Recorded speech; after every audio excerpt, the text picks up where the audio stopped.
Franklin. He's going to give the opening remarks prior to the swearing in of Chief Larsen. So, Chief Franklin.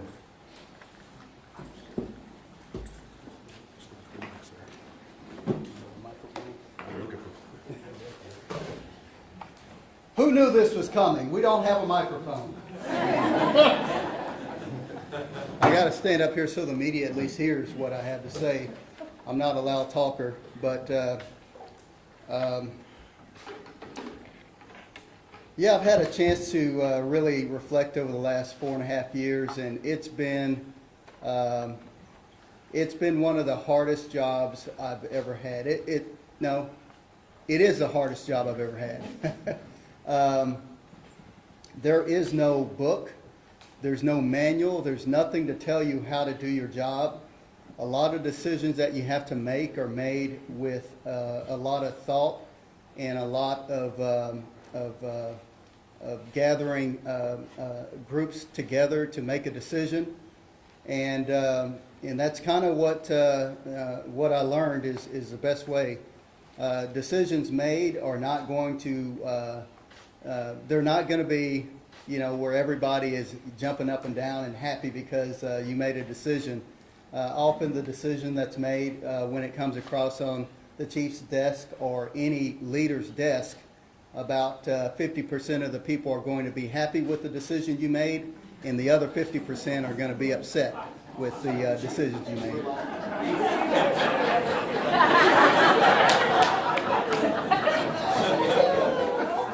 Is that what that is?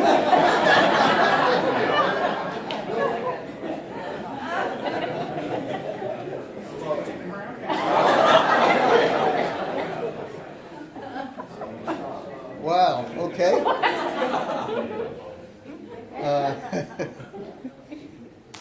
So I'm a big history buff, and one of the books I'm reading currently is a book by Eric Larsen on Abraham Lincoln's presidency, and it is talking about everything up into the point of Abraham Lincoln's presidency and how states are starting to cede from the Union, and just the tumultuous time that Abraham Lincoln coming into office had to deal with, especially in ultimately ending into a civil war. And he talks about how lonely it is, how lonely it is with every decision that's made. And that is exactly what I've experienced, and I'm certain that Mayor, you've experienced the same, as we have dealt with some really tough times over the past 4.5 years.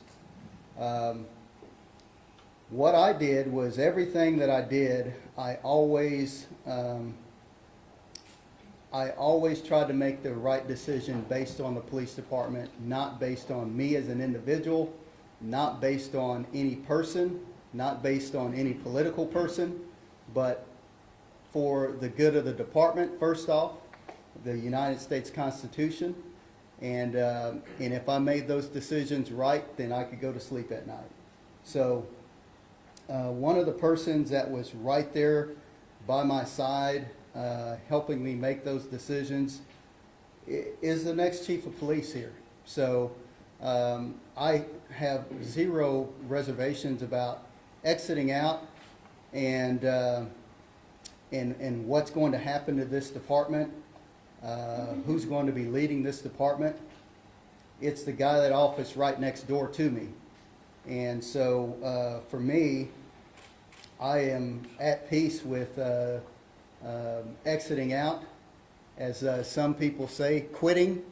Todd tells me I'm a quitter, but the reality is at some point in time, we all want to be quitters.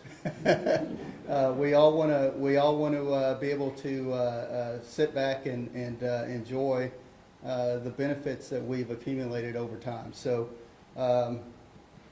I have no reservations about leaving. I know the department's in great hands. Dennis has been steadfast and really, really helped me throughout. Again, there is no book, so you're relying on the people around you to help you, and you quickly figure out who is going to be helping you steer the ship, because it's a big ship and you can't do it by yourself. So I am thrilled to have had the opportunity to know almost everyone in this room very well, and to have experienced what I've experienced. And if someone were to ask me if I would go back and change things, and if I had that crystal ball and knew what was ahead in 2020 and 21, if I would have said no, and the answer is I would have said yes, because all of those experiences shaped me, shaped my life, and makes me who I am today. So I think as we go through this life, understand that there are going to be times where times are tough, times are hard, but if you stick with it and stick through it, then you're going to come out on the other side, and you're going to be a better person, a stronger person, and a more educated person. So, Dennis, I'm thrilled to turn the reins over to you, and I'm thrilled to be here at this moment, and I'm also very thrilled to be able to exit out on my own terms. That was one thing that was most important to me, was that I could leave when I wanted to leave and not be ran out of office. So with that, the guy that helped keep me in office, I guess, I think the next person up is Mayor G.T. Bynum. So thank you.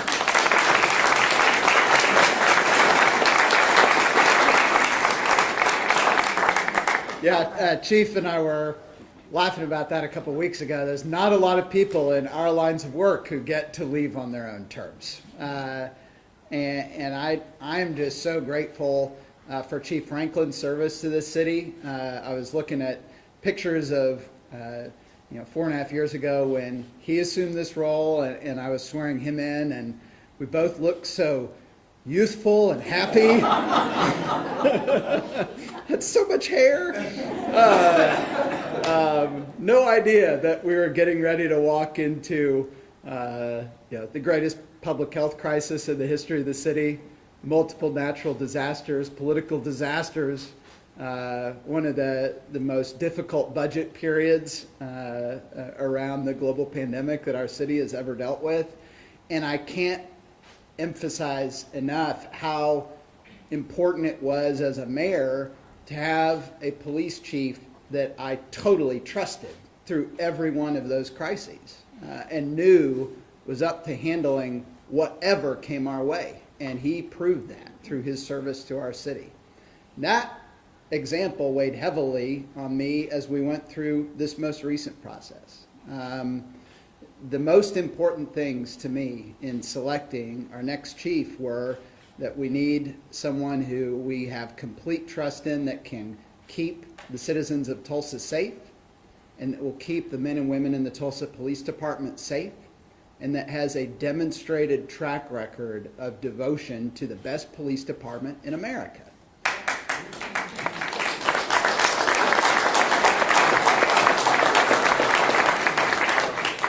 I appreciate Commissioner Keith leading off with the applause. He's been hoping I will do that in return. But you think about the leaders who have had this job through the history of our city. And I've said it before, I'll say it again. I mean, this department, it's a leadership factory. Every person that is in a senior leadership role in this department, you don't get to be in a role like that unless you're an extraordinary leader and have proven yourself as such. And you think about, we've had Chief Franklin and I are both the 40s. He's the 40th police chief, I'm the 40th mayor. In all of the police chiefs we've had, I don't think we've ever had someone come into the job as prepared on day one to lead this department as Dennis Larsen. Dennis Larsen, the heartbeat of this department beats in that man's chest. He loves the men and women of the Tulsa Police Department. He has proven to all of us over and over and over again through his career that he puts the men and women of the Tulsa Police Department first, and I believe he's going to be a great chief moving forward.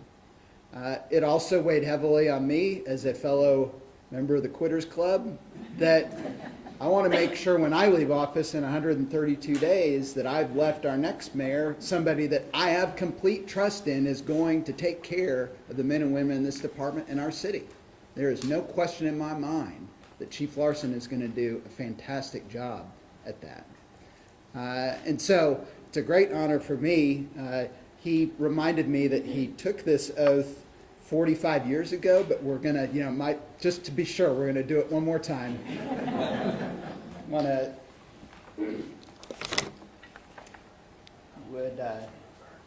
just repeat after me.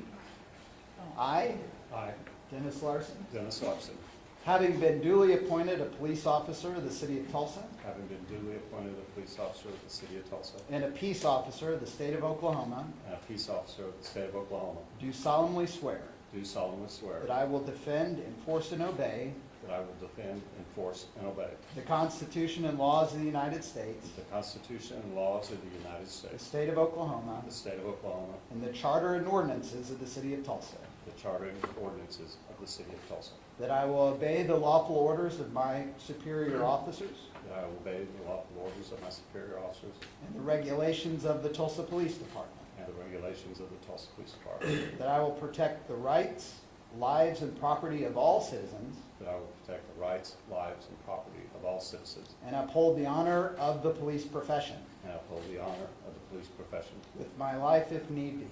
with my life as need be.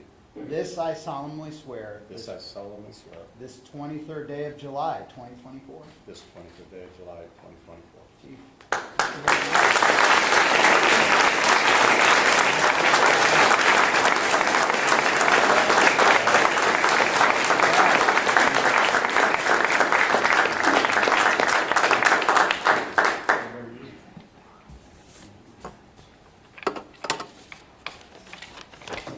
As my staff knows, I'm not one for long meetings, so I promise I will be brief.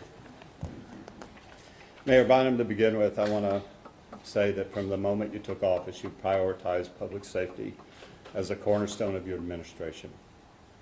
Recognizing by doing so that when every citizen is provided a safe environment, when every culture and every neighborhood thrives, the city of Tulsa prospers and grows.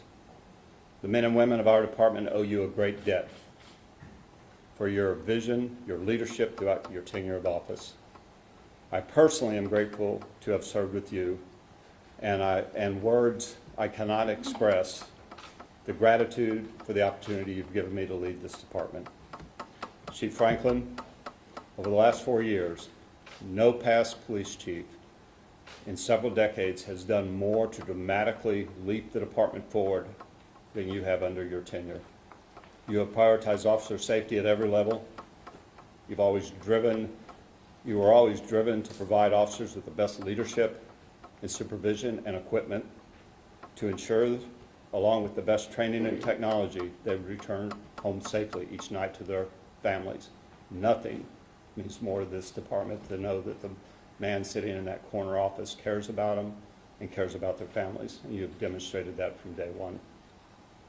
To our state and local partners that are present in the room, all of you know me, and I've been honored to work alongside of you. This is not a job that is done by a single entity or a single force. The people in the FBI, the DEA, the ATF, the OSBI at the state level, the Attorney General, and the local leadership that is present in Tulsa know how much we work together hand in hand every day. And it is just the most outstanding relationship.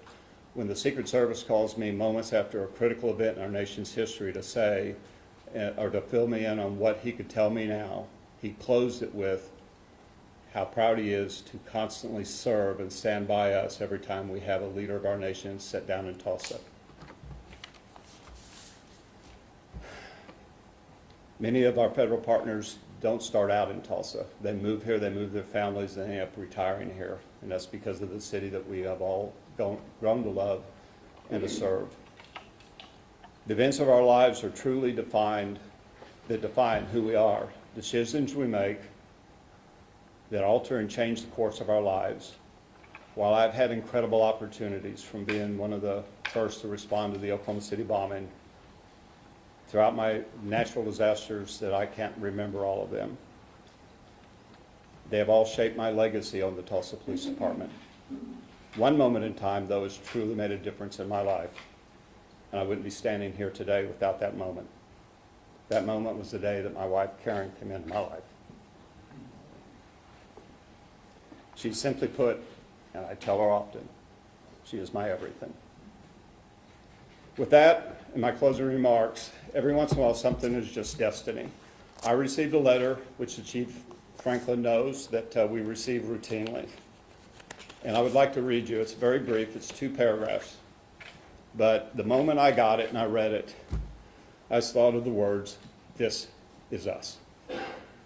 Chief Larsen, I wanted to write you to thank you for the excellent job your officers do in our community. About a month ago, my husband was walking across Wheeling in the St. John's complex and was hit by a pickup truck. He sustained a severe head injury and broken collarbone. Officer Grafton arrived on the scene and assisted my husband until the ambulance took him to the ER. He notified me of the accident and met me when I arrived at the ER. Officer Grafton then explained to me and calmed my fears. He was compassionate and informative. I found his words and tone of voice comforting. He also came back a few days later to check on my husband and see how I was doing. I didn't expect to meet anyone at the ER or to have someone check up on me a few days later. My husband is still recovering, but expected to make a full recovery and return to work soon. Thank you for having the officers who do such excellent work. Signed, Susan Hoff. This is us. Thank you all for being here today. Everybody in this room means a great deal to me, and I'll do the best job I possibly can. Thank you.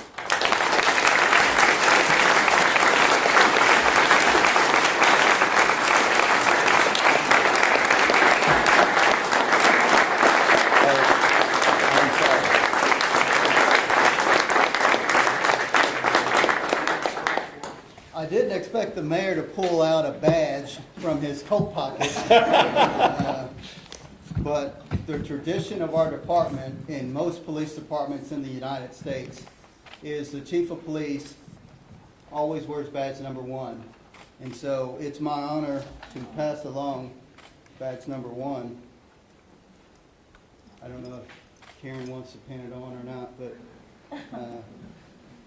pass along badge number 1 to Chief Dennis Larsen. Oh!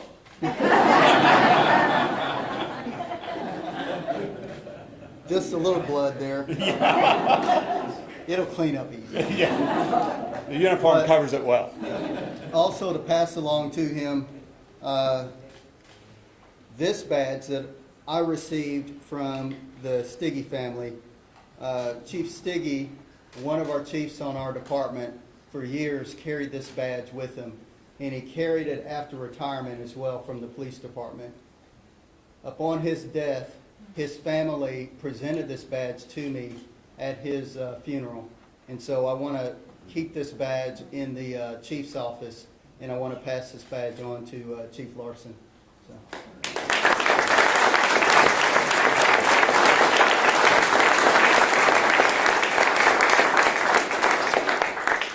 Again, thank you all for coming.